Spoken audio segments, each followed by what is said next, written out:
Yo. Is this thing on? Testing.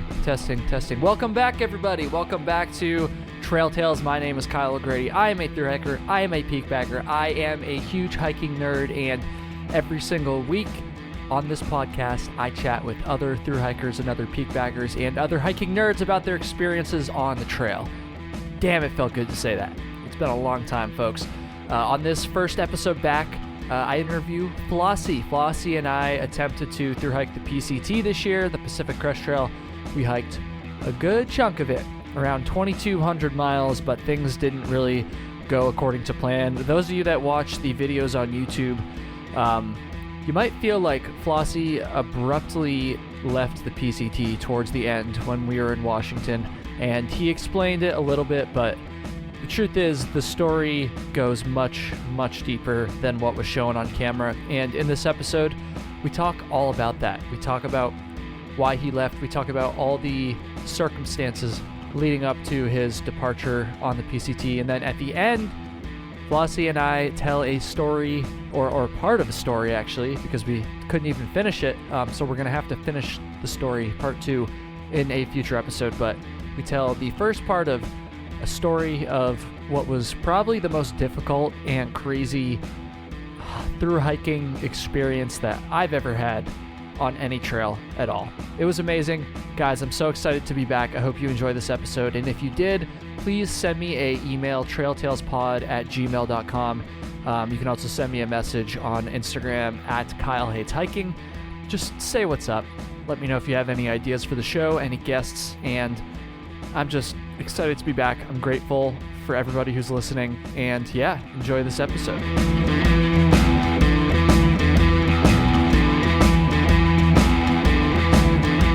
Holy shit, I'm doing a podcast. I'm back. Trail Tales is back, and I wanted to wait a little bit to, wait a little bit after the PCT before I started the show again, because I wanted Flossy to be the first guest back. So I'm sure a lot of you know at this point, we attempted, I guess, to thru hike the PCT this year, and we did a pretty good chunk of it. And we're gonna talk all about that. But Flossy, thank you for coming back on. I appreciate, with your crazy schedule and everything post trail, you making the time. I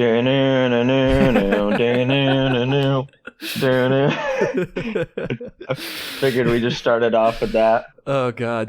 Should I change it? Nope. Should I change the song? I don't know, man. It's catchy. I know, it's so annoying. It's so annoying. I did a live stream with some of the Patreon supporters last night, and they were telling me I shouldn't change it. So I don't know. The artwork needs to change, but I don't know about the song.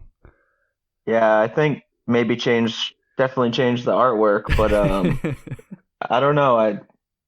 I think everyone's kind of used to the intro music, so maybe just keep that. It's simple. I don't know. It is, yeah. It's catchy. It's catchy. It is catchy. And it's I think it's slightly annoying enough that it just kind of sticks in people's head. so in a way, it probably helps in that regard. I don't know. Yeah, it's like all those annoying commercials where they repeat stuff over and over again, but it makes you remember it. Yeah, exactly. All right, so we're going to talk all about the PCT in this episode. So yeah, like I said, we tried to thru hike this year.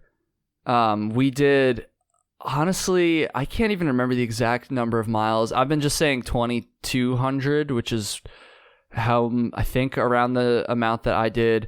Basically, should I actually give the I remember the exact amount I did. What was yours? 2,116.3. Okay. And then I added like 72 miles to that, something like that. Yeah. And those 72 miles were hard as shit, by the way. I know. I was so about like going back and finishing every section of the PCT. Now, granted, we haven't been back for very long, but so once you've backpacked that much, like right when you get back from a hike like that, you don't really you don't really have the urge to go out. I mean, I'll speak for myself. I don't really have the urge to go out and backpack anytime soon. It's kind of nice that that winter's it's kind of nice that winter's coming up because it kind of gives me a chance to switch it up and just snowboard. But I'd like to go back and maybe see. I don't really know if I want to go back and do all the sections I missed, but I really would love to go back and do the 500 miles of Washington, just Hmm. because you hike you hike that distance to get there, and then you don't even get to finish the state that kind of you were looking forward to and everybody talks about. And I mean, the parts of it that we did hike, like, were just honestly awesome and mind blowing. I've never experienced or seen anything like that. No, and So I will that say, really, sorry. I will say that 72-mile stretch was like you can rub it sweet. in. Like the views and stuff were sweet. It was hard. It was really hard. And I guess just to step back for a second for everyone listening, basically Flossy got off the trail at Snoqualmie Pass in Washington, and then I kept going for another 72 miles up until Stevens Pass, and then that's where I got off. So he missed that 72-mile stretch. And it was it was hard, but it was sick. I don't know. I also feel Yeah, like I don't want to speak for you, but I'll say from my experience at least, like after the AT, for instance, I also didn't really want to backpack that much. And right now, I really don't like the idea of backpacking, but I feel like it changes even after just a few months of winter. Like, I don't know. I wouldn't count yourself out on going back and finishing everything quite. And I know well, that's not what you're doing, but I don't know. I feel like I could see you changing your mind on that a little bit in the coming months. if anything, I'm just not so worried about going back and finishing some small sections that we like. I think there was a 60-mile section that we Yeah, in missed, Oregon. which, like, I'm sure it's probably a cool section and all, but I'm just saying I would love to just at least do the entire state of Washington, because I Hmm. think what I did do of it was just like it was on another level, really. Like Goat Yeah. Rocks and all of Yeah, Goat that is Rocks, just, dude. I really would like, eh, and it's 500 miles. I mean, it's not a small jaunt. It'd be nice to take some time and maybe go back to Washington and just try and do the whole state, make it to the border. Yeah. It'd be a good feeling to make it to the border because, well, you just think about the end so much and you kind of visualize yourself making it there. Yeah. And when you don't, it's like, kind of doesn't sit great, but it is what it is, man. Everything I think happened for a reason.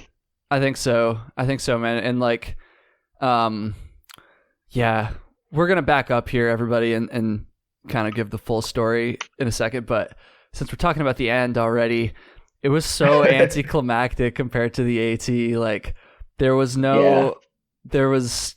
I actually have a question about this. I was gonna ask you later on. I felt like when we finished the AT, it was just so like triumphant, you know? It was Yeah. just like, I don't know, like I've never had like an experience like that in my entire life. And we didn't get that on the PCT. And I don't know, Mm. even going back, hopefully in finishing it, it's like, I don't know if I shouldn't say this because I don't know if it's gonna feel the same, but I'm a little afraid it's not gonna feel the same, but that's okay, you No, know? no, it won't, but I think it'll be nice to, you know, at least you went out and gave it your all and finished it up, Yeah, you know. exactly. Exactly. So I mean, let's that's all you can do. exactly. That's all you can do. Well, I guess you could go back and try to hike the whole thing again, but I don't think either one of us want to do that. So, Dude, I'm not gonna lie, like, I was thinking about that while I was out there hiking. I was like, if we can't complete this whole thing, I was What? like, well, no, it just came across like it was just a thought. I was Hmm. like, what if I like did it all again? Because I was kind of thinking about Jupiter, how Oh, I yeah. mean, well, he only did 700 miles before he hurt himself and had to get off. But and I mean, 2100 is quite a lot more. It's almost the whole Yeah. trail. Yeah. But I was like going through the desert again. I was just thinking of everything that we went through, you know. Like Yeah. people ask, would you ever hike the AT again? And I'm just like, hell no. 'Cause I know how fucking tough it was. Can you Yeah. can we cuss on this? I forget. Oh, yeah. Oh, yeah. Oh, okay. Oh, yeah. Um, yeah, I don't know. I've had a few people in the comments because I've been like making jokes in my videos about like how I didn't finish, and then I'll like fake cry or something and just like make it really dramatic. And I've had a few people who just be like, no, like don't get hung up on it. Like you'll be able to go back and restart the trail, and like you'll be able to finish it next time. And I'm just like, guys, I'm Dude, not redoing the whole trail. I'm well, sorry. yeah, and also what I thought, it's like it's so difficult to complete the whole thing, like Yeah, yeah, because exactly. of so you could go back again, and I mean the same thing could happen. So I mean, like Exactly. what do we have to prove? We went and did what we could, and I don't really see the point in going back and trying to complete the whole thing again. Even you could get lucky though, like Jupiter. I mean, look at what Yeah, happened. Look at what happened this year, and some people just did get lucky. Like they were able to dodge the wildfires this year. yeah, and I think one thing that I learned, I guess this is just based off of our experience and this year's kind of fire situation and stuff, but like it seems like if you want to be able to hike the whole PCT, or at least give yourself the best shot of being able to like actually hike the entire thing, continuous footsteps, you have to hike fast. I thought Yeah, we were hiking fast. Like that was just about my limit in terms of like how fast I could through hike.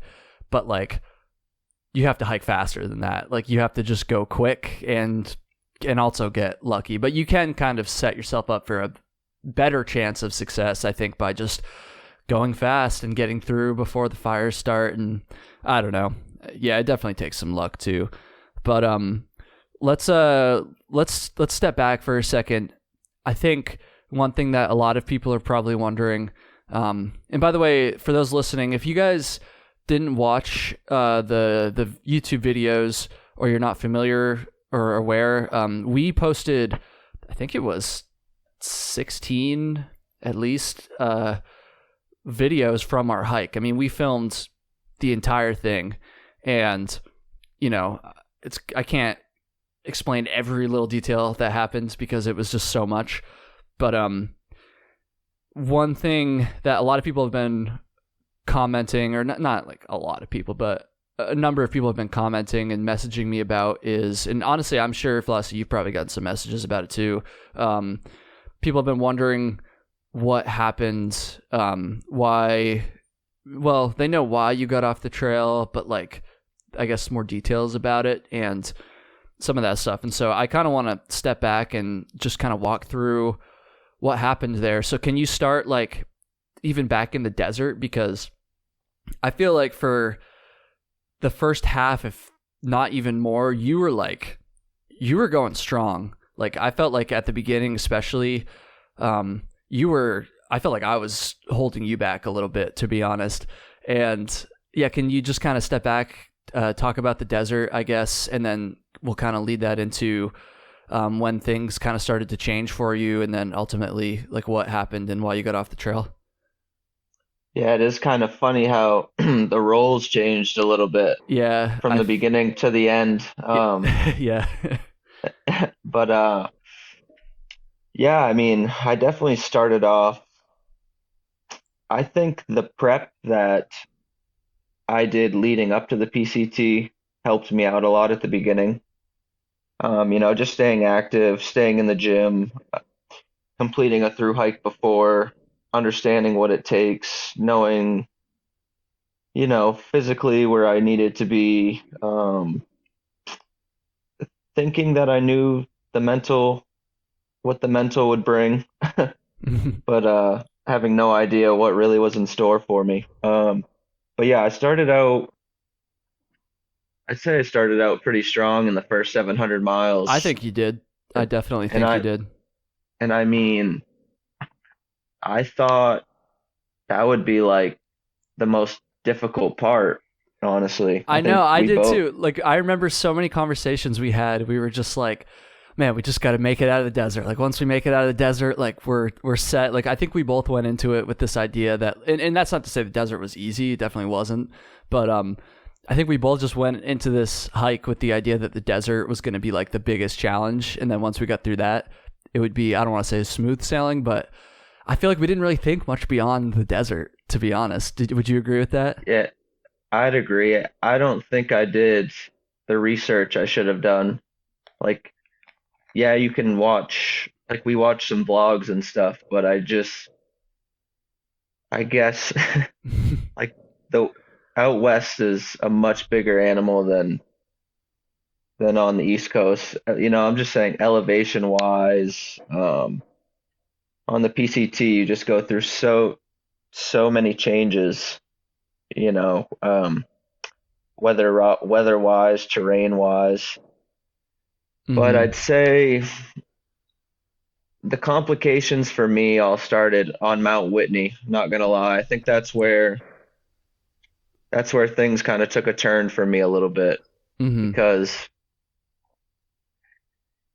um we had been up at what, like 10,000 feet and 10, 11,000 feet. So we had kind of acclimated to Yeah. that elevation. And it's not like we climbed Mount Whitney that fast. For those of No. you who don't, for those of you who don't know, Mount Whitney actually isn't even a part of the PCT. But it's almost like a rite of passage, I feel like. Yeah, Like I agree.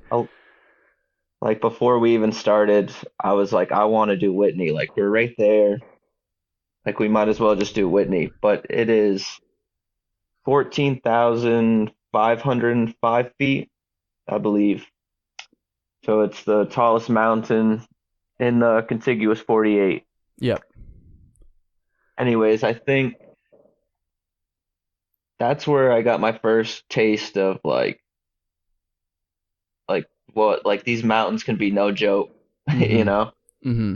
So at the top, I experienced vertigo for the first time ever in my life. And when we got to 13,000 feet, I don't know, I kind of started feeling, just I wasn't feeling bad. I just felt like I needed to slow down a little bit. I remember you were ahead of me, and I just kind of slowed my pace a bit because I was like, I don't know if I should just shoot right up this mountain, considering it's 14,000 feet. Mm-hmm. And then, yeah, we were like 300 feet from the summit, and you and another guy were stopped ahead. I believe his name was Lazy Boy, That's his funny you trail remember name. that. I don't even remember another I person being remember, there, to be honest. well, obviously, this was like kind of I'd say it was kind of a traumatic moment for me, Yeah. anyways. Yeah. Um, but yeah, we looked out over the mountains, and then we went to to hike again to go towards the summit, and then all of a sudden, like vertigo just smacked me in the face. Like my ears were ringing, and like the trail was almost spinning, and my heart was racing like really fast to where kind of sent me into a panic.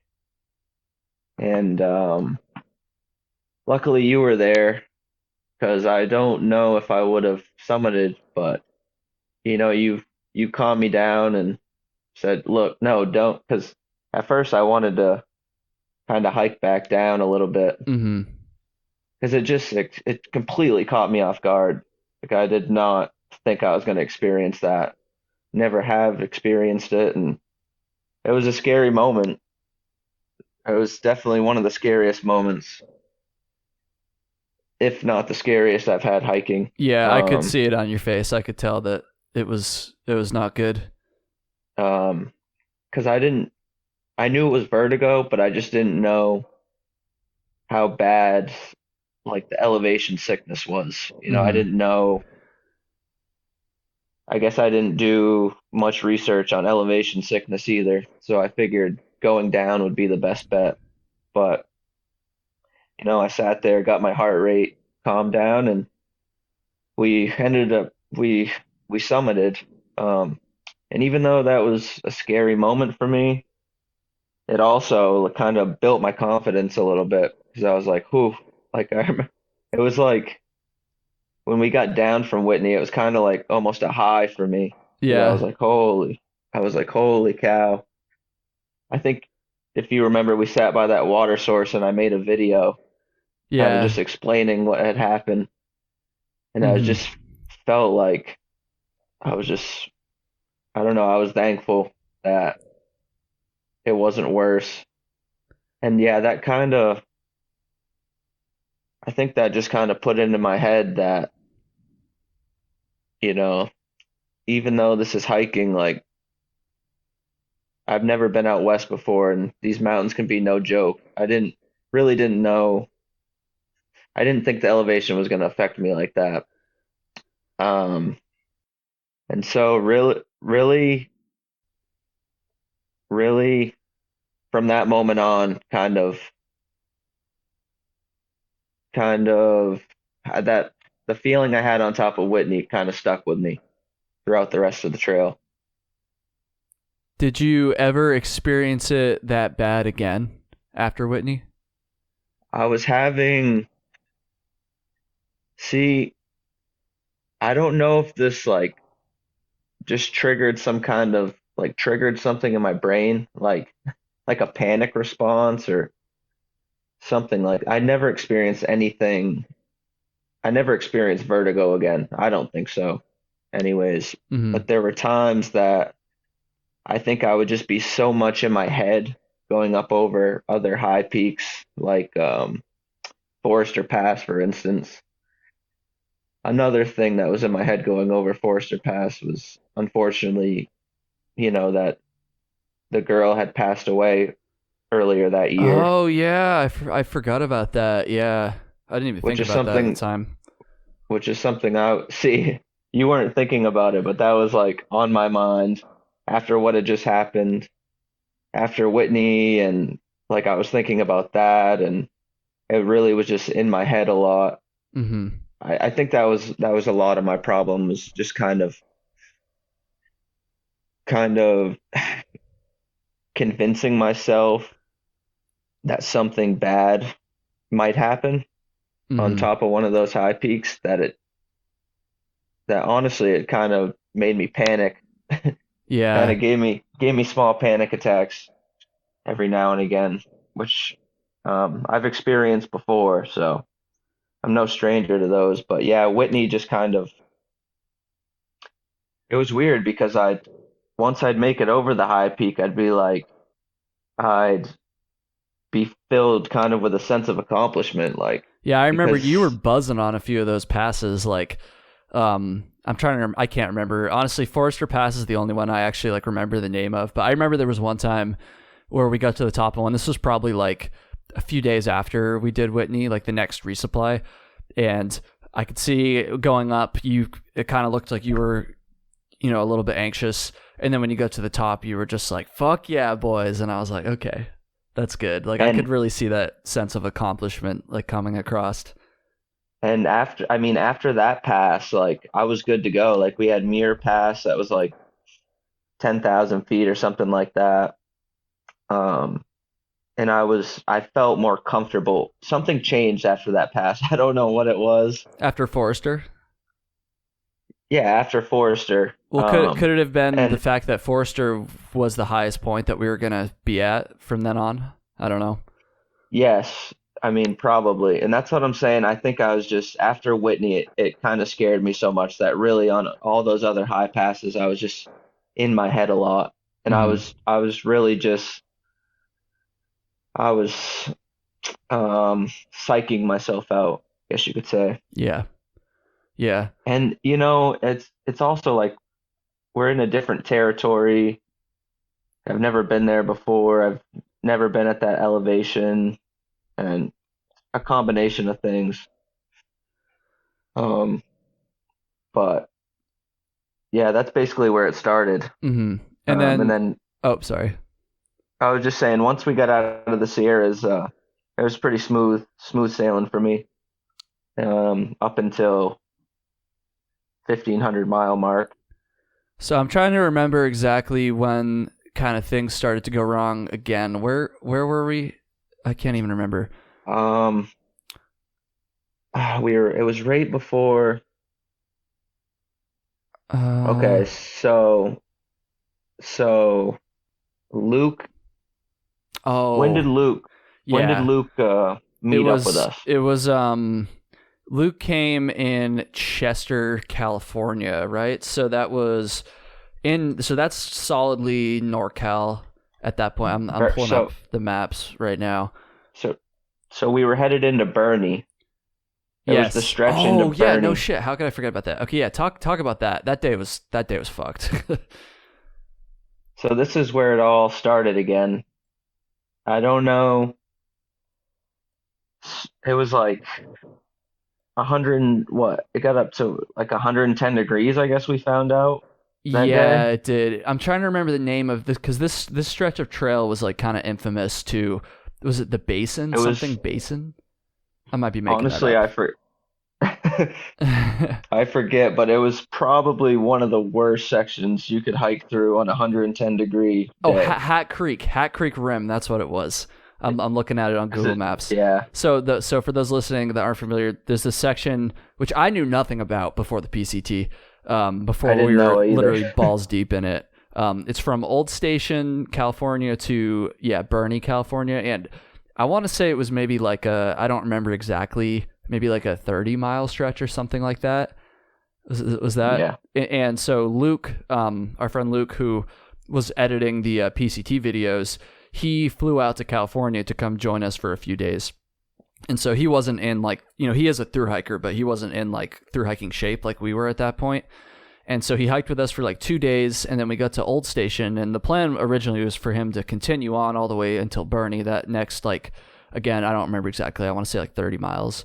But it was so hot this day that when we got to Old Station and we were just kind of chilling at a restaurant for, an hour or two, he was like, yo, boys, I'm just going to go meet you in Bernie because, like, this is no good. It was so hot. And we were like, yeah, that's probably the right move. And then we kept hiking, and it just so happens that this stretch of trail from Old Station to Bernie, even though you're well out of the desert at this point, that stretch was just super exposed, kind of out of nowhere, and it was like the worst section of trail to be hiking on probably the hottest day of the year. It was awful, and what happened to you on that stretch, Flossy? Between Whitney and this day, those were definitely the two worst days I think that I had. The scariest days, I guess I should say.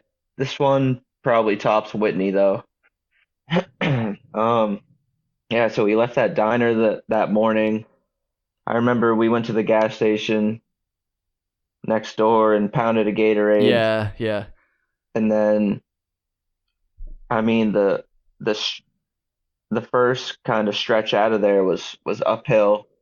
It's not like it was wasn't super steep, but compared to what we had been hiking, I mean, it was pretty steep and it was kind of long. Yeah, and we had only, But and at this point, it was like right in the middle of the day too, so it was like pretty much the hottest part of the day. and like I knew it was going to be hot that day, but I just didn't recognize really how dangerously hot it was going to be. I mean, looking back on this, man, I was thinking about this the other day. Like that that may have been like this probably the stupidest move we made throughout the whole trip. Yeah, we probably Was should not like, have hiked out. We probably should have chilled and done something. I don't know. and going through the desert, you think. you won't run into anything like that again. Mm-hmm.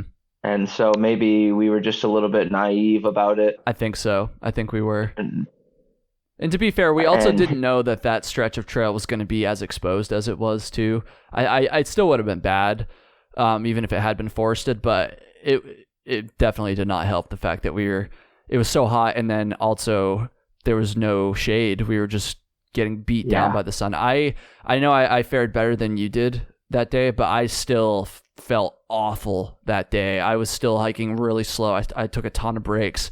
And it also didn't help that there wasn't very much water in that stretch either. Yeah, that was brutal.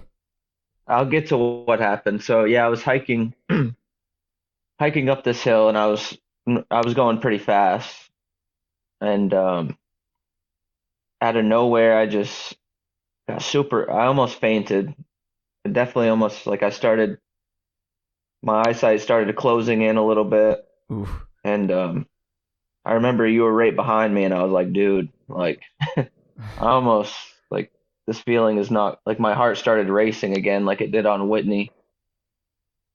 And we stopped, took like a 10-minute break. I think I took my shirt off, drank some water, and then we got going again. And I swear it might have just been me like really not wanting to have that feeling again.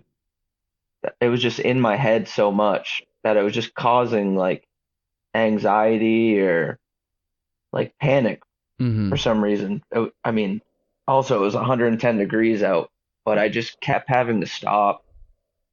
I kept getting lightheaded. I kept getting faint, and like I was drinking enough liquid. I know I was drinking enough liquid, but it was just like it was there were only little bits of shade. I'm talking like There was almost nothing. Yeah, like when you oh, were oh hiking, there was no shade, and then every now and then you'd find like a couple trees that you kind of duck under and like sit down and get into some shade, but so there wasn't so much. I'd just like go from shaded spot to shaded spot. Like I would stop and I'd be like, and I wasn't feeling good. And I was just like, I do not know what's wrong with me. I was like, am I having heat stroke? That then all these it just my mind just starts spiraling. Yeah, So yeah. that's kind of how I am anyways, but I just start thinking of the worst shit. And I'm like looking up on my phone like what's heat stroke and like what are the signs of it? Oof. And I'm Yikes. just like, well, I don't another thing I should have done is a mistake I made, which I would change is I wish I had a spot out there with me. Just something, a Yeah, if lifeline. anything, just to have some peace of mind. Exactly. I wish I would have just invested the money in one. But yeah, so I'm going from like shaded spot to shaded spot, and I just keep feeling faint and lightheaded. And then I basically just had to wait it out until it got cooler. And there was a water source that was like zero point 0.5 down this hill. It was all switchbacks, and you didn't go to it, did you? No, I skipped it. My water was But so fucking piss warm that I yeah, almost did, but I didn't do it. but that source was my saving grace because I think I left out of there with 3 liters, and I had drank those. I mean, we're talking that water source was what, like, I think it was like 8 miles after Old Station. yeah, 8 miles, and we were going 12 at Old Station. I think we were going a little bit. Was it a little bit? I can't remember exactly. It might have been, yeah, something like that. But yeah, I mean, I needed to go down to that water source, and when I got down there, like the water was so cool, and I just soaked everything. I soaked my shirt, my hat, and I had to carry it back up, which was the worst part. And I'm literally like my shirt was dry and like my hat was like bone dry by the time I got up that. Yeah. But then after that water source, I really just took it slow. to the campsite, as the sun started to go down, it started to cool off, and I started to feel better. But if it weren't for that water source there, man, probably would have been in a bad predicament Yeah, because I was out of those 3 liters. Um, and so, I mean, you saw me roll into camp that that yeah, night. you were not looking too good. You were like you were just like not like sunburnt, but you were just like red. You just Yeah, looked like hot, like overheated. And I felt, I mean, obviously not to the same degree, but I felt like that too. Like I remember that night. That was like the only night I can remember on the trail where I had a hard time falling asleep just because I mean, it was still pretty hot out, but I also just feel like my body was just like still cooling down. Like I was just so hot. I couldn't even get in my bag. Like I was just like sweating while I was trying to fall asleep. Yeah, it was pretty bad. That was a dangerous day to be hiking, man. I guess I yeah. fared okay. But like we probably should have just chilled in the old station. I don't know. I don't know what we should have Yeah. done.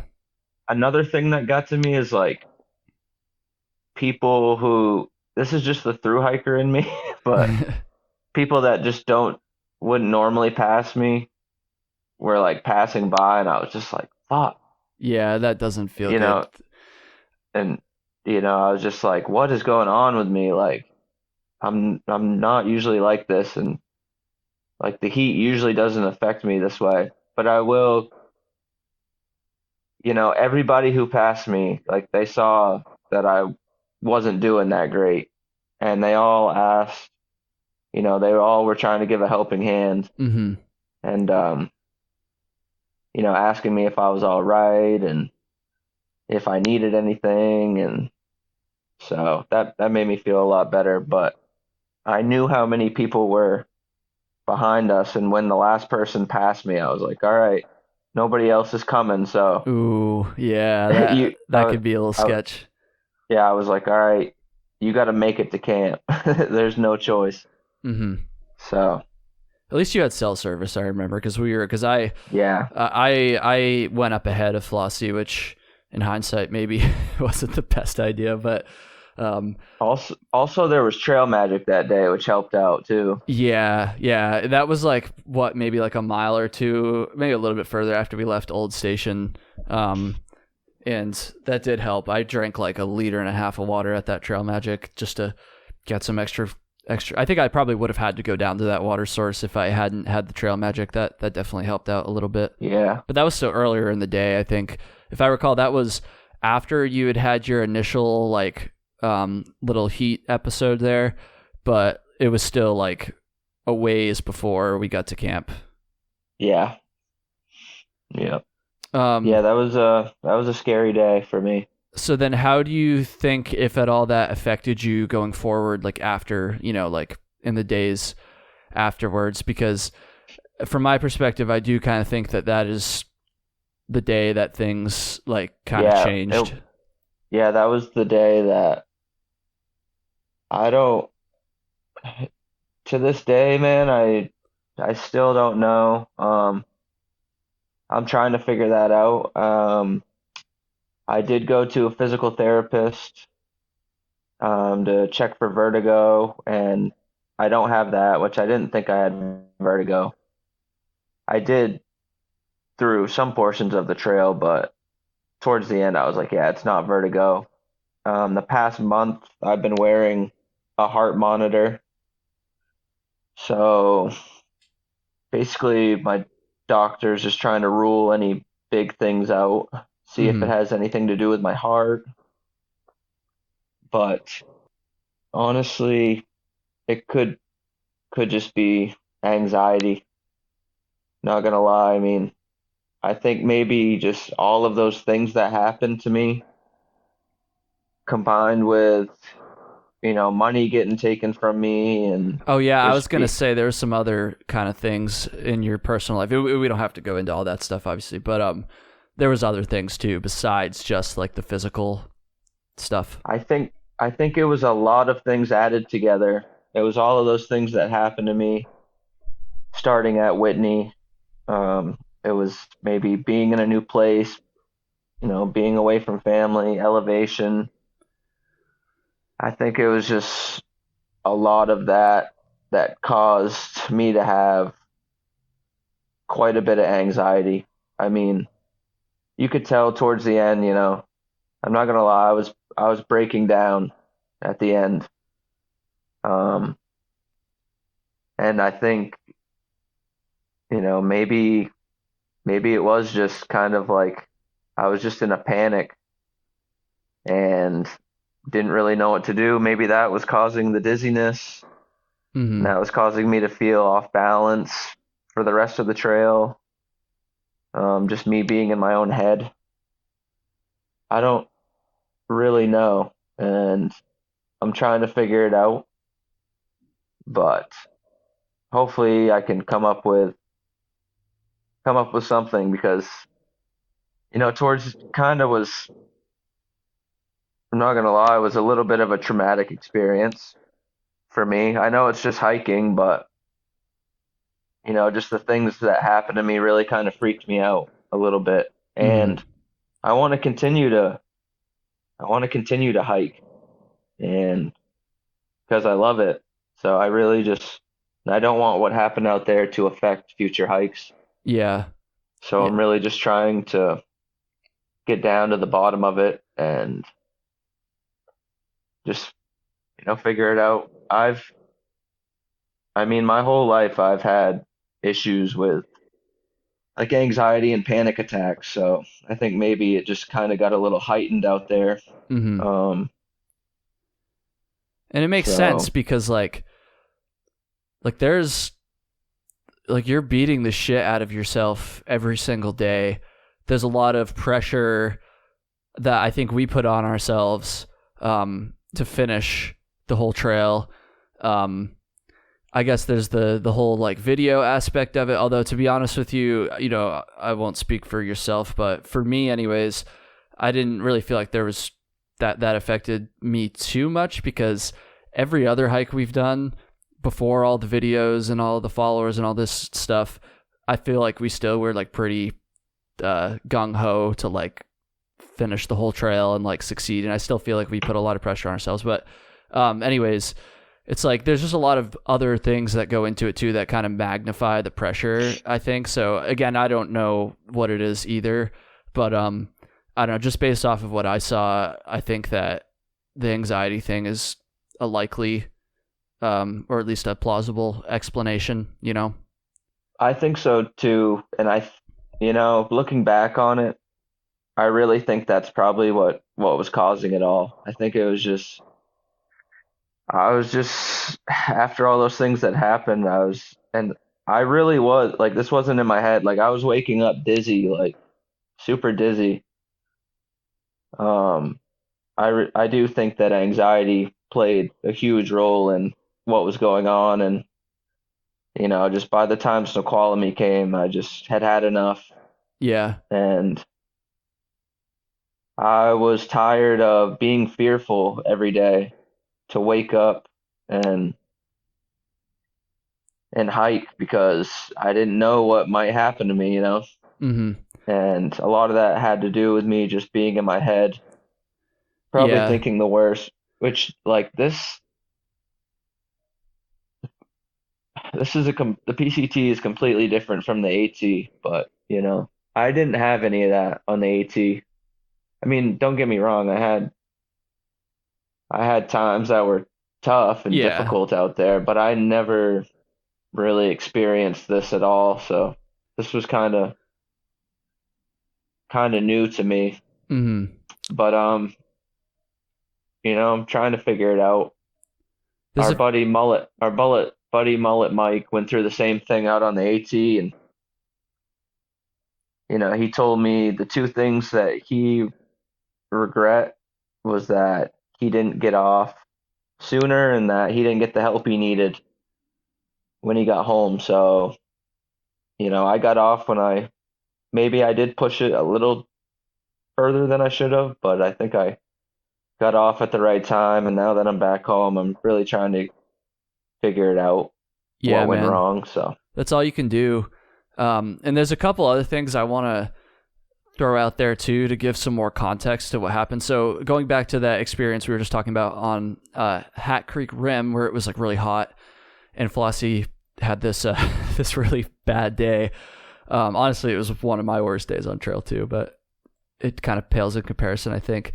But anyway, so at this point we were, like I said, in Northern California, and Flossy didn't get off the PCT until we got to Snoqualmie Pass in Washington.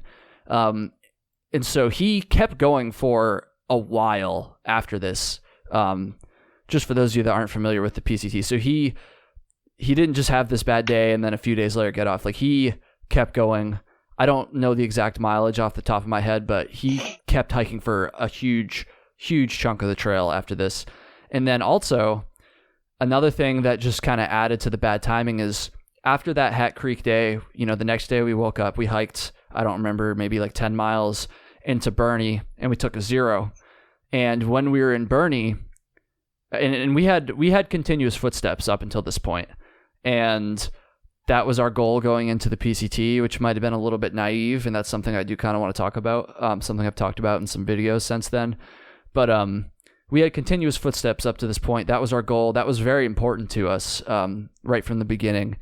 And when we were in Bernie, kind of recovering from this awful day and this awful experience on Hat Creek, that's when we learned that there was a section of trail ahead of us from where was it? What's that town? Etna, from Etna, California up until Ashland, Oregon, that was closed because of a fire. And this was the first time that we were like, okay, we're not going to be able to hike this section. And I think that was also like really shitty for us. And that the timing there, having learned this right after you had this experience on Hat Creek, that probably didn't help either, because it was just like another blow after you'd already taken like a pretty big blow. And it also didn't help too that the closure was on the Oregon California border. So like, you know, that's a pretty big deal to like especially on the PCT. Like, that's the first state crossing. You're so far into the trail at this point, you're well over halfway down the trail, but like that's the first state line. And so I remember, you know, in the days leading up to when we got to Bernie, we had really started to like kind of talk about this a lot, like talk about how we were excited. And I was getting like really hyped to be able to cross into Oregon, like cross that first state border. And then we found out that like, oh yeah, we're not going to be able to do this. And the timing was just terrible right after what happened on Hat Creek. I don't know. Do you think that? Well, yeah, not only did we find out that that section was closed due to a fire, I also checked my bank account that day and saw that like $1,500 had been taken from it.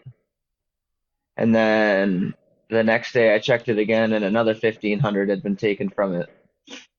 So that really stressed me out too. Yeah, it's not like you can just go visit your bank and try to figure out what's going on. Like, you're out here like on the other side of the country, and now you're dealing with this on top of all that other stuff. Yeah, that was some unfortunate timing, to put it lightly. Jesus. Yeah, I mean, like they say, when it rains, it pours. So, yeah, it does. I mean, that's literally what happened, and it was kind of all those things piled on me at once. And I'm not saying that every day I was out there was dreadful. I'm not saying that I didn't have a good time after that day, in Bernie.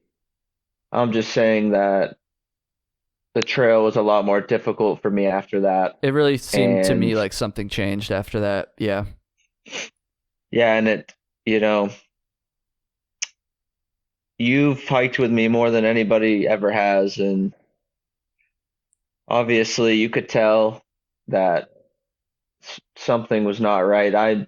I've hiked so much that I knew something just was not right. Yeah. And, sometimes you just got to make the call to get off. And it really was the call for me to make. And it should have maybe happened sooner, but I just knew walking into Snoqualmie that it was time. Mm-hmm. So there obviously was like a significant amount of miles between the Hat Creek section there that we were just talking about and Snoqualmie when you ended up getting off. Can you kind of fast forward a little bit to, I don't know, towards the end and like kind of go through what finally, like, I guess made you make that decision when we were in, the middle of Washington? I was just I just didn't feel like myself. I just it wasn't really, even though I had been waiting to hike through Washington, and was really looking forward to that section. The fun really was just kind of taken out for me based on the way I was feeling. I really was dizzy every day. Felt off balance, filled with anxiety, just all of those things combined. And I just kind of started to have like mental breakdowns, honestly. Mm-hmm. And another thing that was tough for me is that I couldn't keep up with you guys. And towards the end of the trail, we kind of, I mean, really, we were just hiking by ourselves, and that really just got to me too. Kind of would have been nice to hike with you guys when I was feeling like that, just because it was just me in my head all day hiking. And even though like the scenery was beautiful and it was something I'd never experienced before, it was just like I wasn't enjoying it. And I Mm-hmm. figured let's go home. And that's why I want to do Washington again. I'd like to do the entire state again, just when my head is in the right place. So yeah, it was just a lot of things that had piled up, and it was just getting too much for me. Mm-hmm. And so in Snoqualmie, a couple days before that, actually, I remember we were at the campsite, and I was, I broke down and was just telling you guys what I was feeling, and you were like, well, just give it a couple days, like, because I wanted to quit right then. Like there Mm-hmm. was a road crossing coming up the next day, and I decided to keep going. And I was, once I found out that the border closed down too due to a Oh wildfire, yeah, we haven't even talked about that yet. so that was so kind of, can I give some context here? yeah, Sorry to sorry. sorry to cut you off, but so basically Flossy had a few like tough days. I wish I remembered the section. Snoqualmie is where you got off, but what was the pass before that? It was by Packwood. I can't remember the name of that. That You're better at remembering I know. the It was a names than I am. pass. Fuck, what was that pass? It doesn't even matter. But anyways, whatever the pass is where you go into Packwood. Oh, I think I found it. White Pass. That's right. Um, so yeah, so we left White Pass and Flossy. Yeah, you had a couple tough days there. And then I think it was like, or you had a tough day leaving White Pass, and then the next day, after kind of, we already had some tough conversations about what was going on.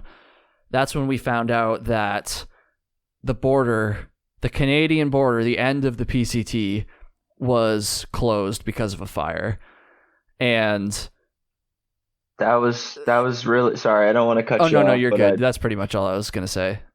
I was asking for a sign, and a sign whether I should stay on or get off. And it was such a battle with me internally to make the decision, because we put so much into the hike. You sacrifice so much, and all you want to do is just complete it, or You complete as want to much of it as you can. Yeah, you want to complete your goal. Like that's, you know, people say like, oh, like it's not about like the goal and stuff, it's just about like enjoying like your time, and that is like true, like it is good to be present like that. But I also think that a big part of through hiking, at least for me, and I tend to think it's the same for you having hiked with you so much, like trying to accomplish that goal and like, accomplishing that goal of hiking the trail is like also like very important. That's what pushes you through those times when you're maybe not having the most fun, because it's not always fun. And so the fact that now we're just like, we've already skipped sections because of fires, and now we can't even at least make it to the border and like, see that part of the trail and like get like a little bit of closure in that regard. It was just like, man. And I kind of knew when we found out that I kind of knew that you were going to be going home. I mean, at that point we'd already been talking about you going home anyways, but like that was just the nail in the coffin, I think. Yeah, we were all at that water source. It was Yep. like a pipe spring when we figured it out. And I was like, wait, what'd you just say? And they were like, yeah, the border's closed. Then we had like another 2 days till Snoqualmie. Hmm. And those 2 days, I really just, that's what I was saying. I kind of like an internal battle with myself. Like, that's a pretty big sign that maybe I should get off. Hmm. And ultimately, I felt having the conversation with Mullet Mike, the phone call that we had the day that I decided to quit, really gave me some closure about it all because he went through a very similar thing on the Appalachian Trail, and really I felt like he was the only one that understood what I was going through, Yeah, that could relate to it. especially when our stories matched up quite a bit, like the what we were feeling, and like he I had experienced had the same feelings that he did basically. And once he told me that he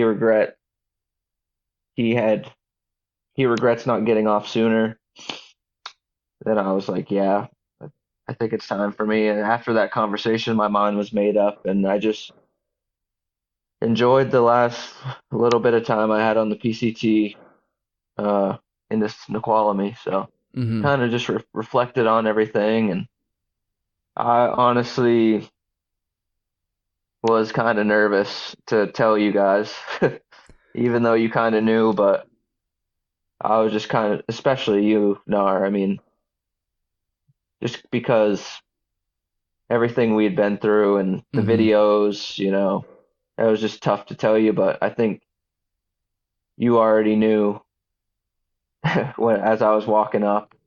It's kind of Yeah. like you guys were expecting at some point it was probably going to happen, and you guys fully supported it, and you know, you were there for me through the whole thing, and so Yeah. I'm just grateful for you and Brandon. Just want to let you know that if it weren't for you guys, it probably would have gotten off a lot sooner. But I appreciate you that. know, And honestly, from my perspective, like I felt relieved honestly when you told me. And one thing that I think that maybe I wish I had done differently and related to this is I wish that I had, I don't know, it's I wish that I had like, I don't want to say pushed you to get off the trail, but I wish that maybe I had just like made it a little bit easier for you. And it's a fine line, right? Because on one hand, like I didn't want to like encourage you to get off the trail or make you feel like you weren't welcome anymore or that like you like had to get off or anything like that. And I definitely didn't want to push you to get off to have you later regret that and wish that you hadn't. But at the same time, which like that's what Brandon was kind of. That's where he was leaning. I know. Like I remember, and I don't want to It was throw. like I'm not saying like one of you is a devil and one of you is an angel. I'm just saying like it kind of felt like that for me. Like you, on one hand, Brandon was like, I think you should stick through this. If you make it, like you're gonna look back on this and you're gonna be like, I did it. And then you kind of were like being more realistic. Like, look, I've hiked with Flossy for like thousands of miles. I know what he's like. Like something is wrong, something's up. So I kind of was like, I had one of you on each shoulder, Mm-hmm. like, Yeah. but in the end, it's my decision to make, and I appreciate the feedback you both gave me. I definitely thought that's why I was saying it was such a battle for me to get off. No, it's such a Um, hard choice because like you've put so much into this, and it wasn't like we'd only been on the trail for 2 weeks. Like we had gotten so far. You quit your job to do this, spent a lot of money to do this, to not even be able to accomplish what you set out to do. Which sounds harsh, but you know what I mean. Just yeah. like obviously that No, I wasn't. mean, it's the truth. I didn't finish what we Yeah, went out and set I out didn't to either, do. and I didn't either. I don't think we're gonna have time to get into that in this episode, but I'm gonna have Brandon on, and we'll talk about that. But anyways, speaking of Brandon, one thing I just want to do is like, I think that Brandon was trying to do what he thought was in your best interest by encouraging you to stay on, and we talked about it as well together when you were not around us. There's a lot of times, I hope he doesn't. I don't think he'll care if I say this. He was like, man, we can't let him quit. Like, we can't let him quit. He's gone this far. And I told him, I was like, man, and I understand where he's coming from. Yeah, I do too. Like genuinely, because like you just said a few seconds ago, like you and I have hiked together so much. I knew, obviously you and Brandon got to know each other very well on the trail, but like, it's not quite the same, like you and I have been through so much together on, various hikes, not only the AT, but lots of other stuff, shorter hikes, since then. And I feel like just because I knew you on that different level, it was a little bit easier for me to see that like, this is the right decision to get off. And Brandon not having that context, I guess it was just, more appealing for him to like want to push you through it, I guess. I also think No, go ahead. maybe I also think that, maybe it was just he didn't understand, or you both probably just didn't understand what I actually was feeling. Mm-hmm. It's you don't really know how bad it is because you're not feeling like you're not feeling you don't know exactly what I'm going through. Mm-hmm. And even though we're hiking together every day and talking at camp, it's like, it was a lot for me. I'll just say that.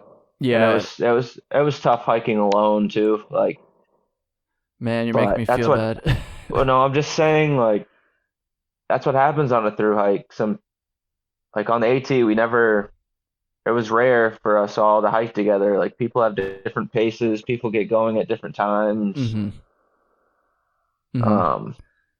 It just would have been nice. It's not I'm not putting in blame on anybody, Oh, but I know. Sometimes, yeah, it was just tough just to be alone. That's just kind of like how it goes, like you said.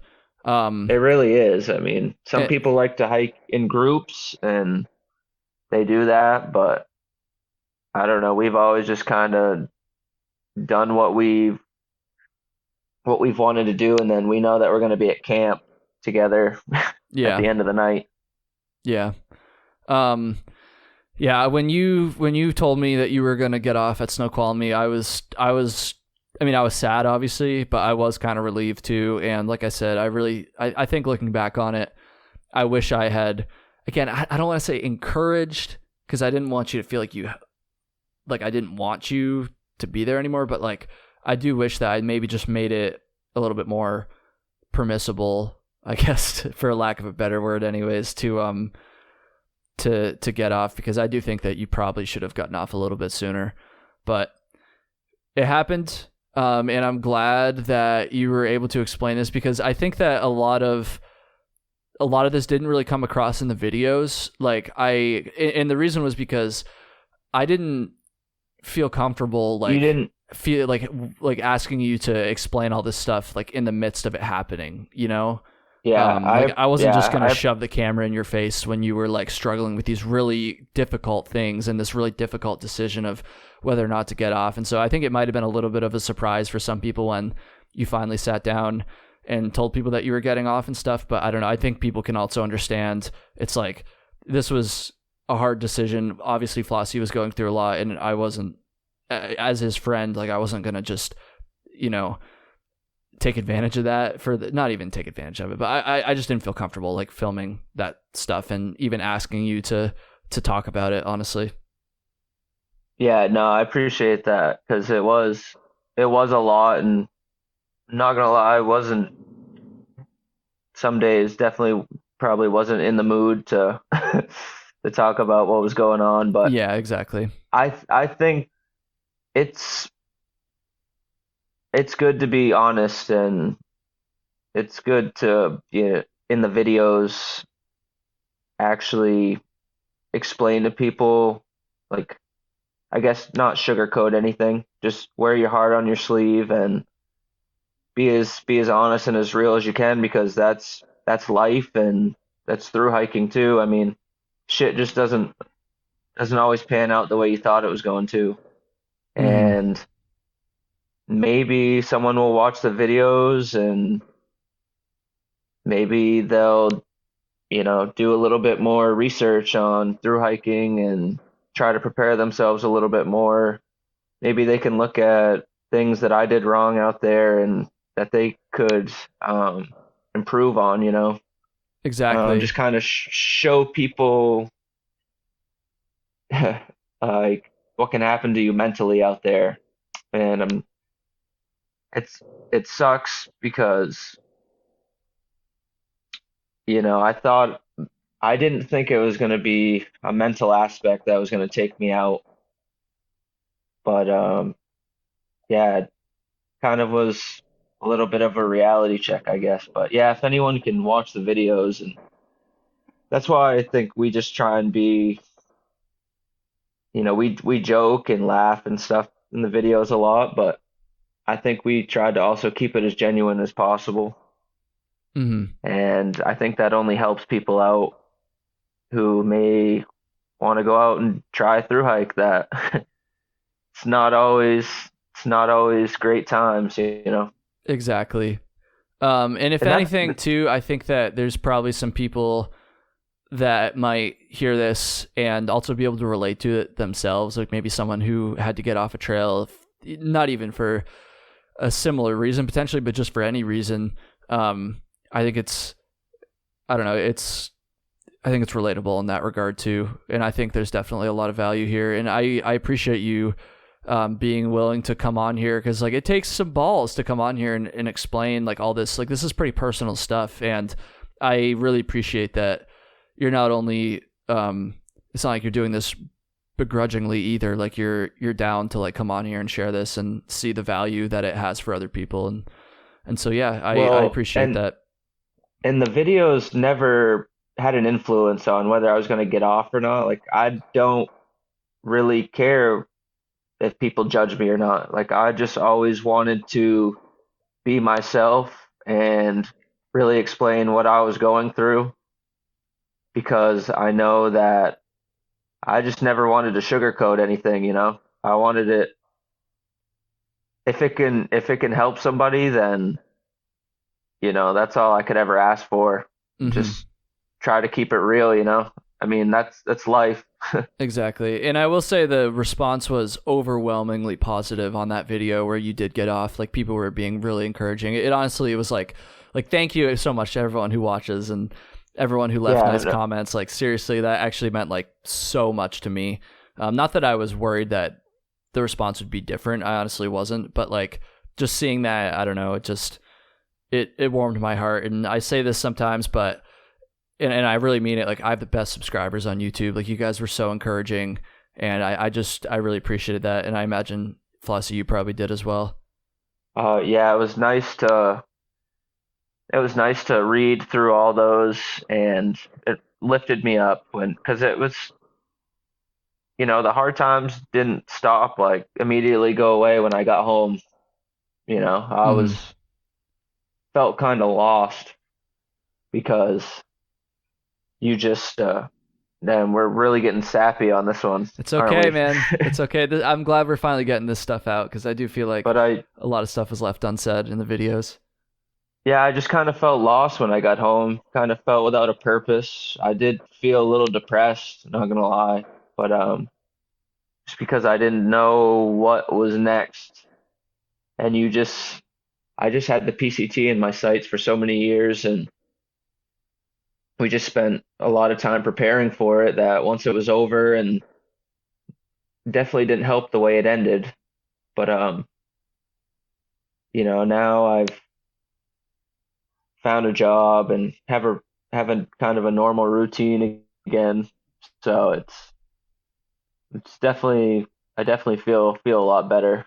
Yeah. Um, it just kind of was like getting home, not doing anything, just like that pressure to find a job and all that combined. What happened on the trail? But Hmm. I'm good now. He's good. So We've been going for over an hour at this point, but we can't come back the first episode back on Trail Tales without sharing a story at the end. I almost forgot about this, folks. I almost forgot this was a part of Trail Tales until I was taking some notes this morning and getting ready for this conversation. you literally you texted me like five minutes before we did this thing, and I was like, oh great, now I got to think of a story. Like, which there are plenty of them, but it's kind of tough to pick one sometimes. let's talk about the night hiking. Do you want to do that one?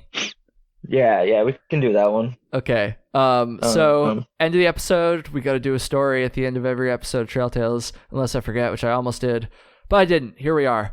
And so I feel like we could probably do a whole episode on this and this experience. But we'll have to try to keep it somewhat brief. We could talk about it more in future episodes and stuff. But anyways, in the middle of the desert, it's actually towards the end of the desert. We decided to hike at night for a few days. It wasn't just like a few hours. We hiked into the night. Like, no, we properly flipped our sleep schedules. We were on the night shift, as we called it. Yeah, that's the context. Take it away, Flossy. I'll interject as well at various points as I do. well, I believe we hiked. We didn't really have much of a plan for this day. No, we didn't. Our plan was we're gonna go to the KOA in do you remember what town it was Yeah, in? Acton, In California. Acton. Yeah, the KOA in Acton. Um, and I had a box there. I had some new shoes, and we didn't really have a plan. We knew it was going to be a hot day. I don't think we really, it just so happened that Quadzilla was Hmm. at the KOA, and everybody was just kind of chilling. Like no one was really in a rush to leave. I think we hiked like 10 miles into the KOA? Yeah, I think it was 8 to be exact. 8. I don't remember why Okay, I yeah, know that, but I do. we hiked 8 into the KOA. And obviously it was the morning too. And even though it was the morning when we got in, it was hot, man. It was a Yeah. hot morning. So everyone was just hanging out by the pool. We were all having a good time. Everyone was kind of waiting until it cooled off to leave. Our plan was we were just gonna hike like 10 more miles into Aqua Dulce, Yeah. and which this is one of the very few times that the trail actually goes through an actual town. Um, so yeah, we hiked into the night into Agua Dulce. Quadzilla was already there, and some other people were there that we were hiking with, and Quadzilla was gonna hike through the night, and I Yep. think he kind of peer pressured us into it. To be fair, it wasn't just him. When he said it and a couple other people said they were going to do it, Brandon was like, yo, I'm down. I'm so down. And Yeah, then, we were if anything, I think Brandon peer pressured us into it. and also I was just like, our the camping options weren't that great. I think it was like Yeah. literally sleeping in the parking lot Hmm. of this like pizza place. And another thing is, earlier that day when we were kind of waiting out the heat, we were talking to other hikers. We had seen a hiker roll in like shortly before we left the KOA there that was suffering from like mild heat exhaustion. Like he was like puking and he looked like death. He literally stumbled into this campground. And we were just looking like, man, like we cannot be hiking in the heat. And we had talked a little bit about potentially starting to hike at night, but we didn't really make any actual plans. And then so when we were in Acton and Quadzilla was like, I'm going to hike through the night. And other people were like, yeah, we're with you. We're doing it. I think we both were kind of like, well, this would be the opportunity for us to flip our sleep schedules and just send it at night. And so I don't know, it just kind of all came. There was definitely a little bit of peer pressure because I think if anyone else had been like, no, I'm not doing this, I probably would have been with them. But but we did it, and we did it for, I don't know, that day was crazy. We hiked from 11 p.m. is when we left Agua Dulce, and we hiked all the way. I don't think we got into that little town there the next morning until probably like, what was it, like 10 a.m. maybe? Yeah, we were up for like 30 something hours, over 30 hours. It was stupid. I felt awful. But I'm glad you brought up that the hiker that stumbled into the KOA, because that's really kind of we knew we were going to have to switch our schedules, but that's really kind of what got the wheels turning, like, okay. And then once Quadzilla said, yeah, I'm going to hike through the night to avoid this heat, everyone was just kind of like, we all looked at each other and like one by one, everyone was like, yeah, I'm down. And then it kind of came down to you, Brandon, and I. Yeah. And Brandon was in, and then I think you and I were the ones who were on the fence. Yeah. And we were just like, all right, let's do it. And we did. So we drank some coffee, and we were up for like 32 hours, and I think we hiked, like 42 miles something like that. Yeah, I don't remember exactly. Oh my God, it's such a blur, dude. Like, I remember eventually everyone else got ahead of us. And we had like 4 miles to go, maybe something like that. And we got to a campsite. It was probably like 7 or 8 in the morning at this point. Something like that. And we got to the spot and we were going to set up camp. We were like, screw it. Like, let's camp. And the spot, we're in the desert, and so there was no shade. There was no shade spots to set up our tent. It was super hot once again, and I was like, man, I feel like we're just not going to sleep. And so we were like, screw it, let's just hike these next like 3 miles or whatever and make it to this little, it wasn't even a town, it was just like a gas station that was a few miles off the road. And I remember, dude, those couple miles, those last few miles were so terrible. Like, I was like delirious. I remember at one point we passed a damn rattlesnake, and and you were in front of me, and I was just like, I couldn't even say it, and because I saw it and Flossy didn't. I think I was just like rattler or something like that, and you were just like, oh shit, like it was just dude, brutal.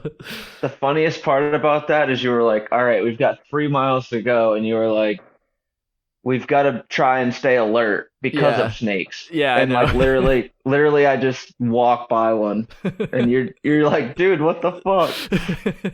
It's a snake right there. Oh my God! And then That happened twice through that stretch. Oh, like, yeah, the other one. I forgot about the other one.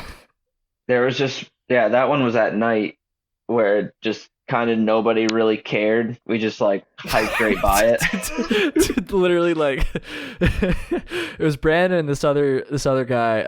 What was his name? Retune. It was his trail name. Yeah.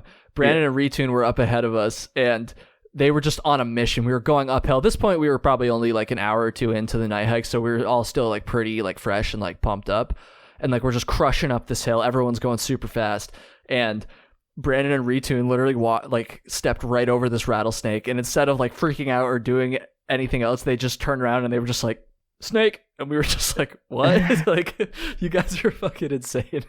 I know. I actually went like off trail around it, but I was just like, dude, like, you gotta let me know. They sooner didn't even than stop. That. They didn't even fucking blink. Yeah, that was a whole trip. Man. And then I don't know. I feel like there's so much else that goes into this story, but we're gonna have to save it for next time because we're already pretty far into this. Yeah, because I there hope was I another 3 days of night hiking after that, and even more crazy shit. So next time you come on, Flossie, we'll pick up where we left off at that gas station. How about that? Yeah, that sounds good. All right.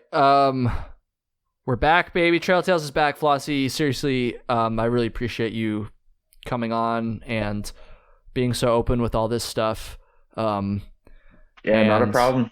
And yeah, I'm excited to get back up to the Northeast. I miss you. I miss everybody back up there. So I'll be back up soon. Oh yeah. And I'm going to have to try to get you back on soon as well. Thank you, everybody. Thanks for listening. And I guess I'll see you next week. Yeah, take care.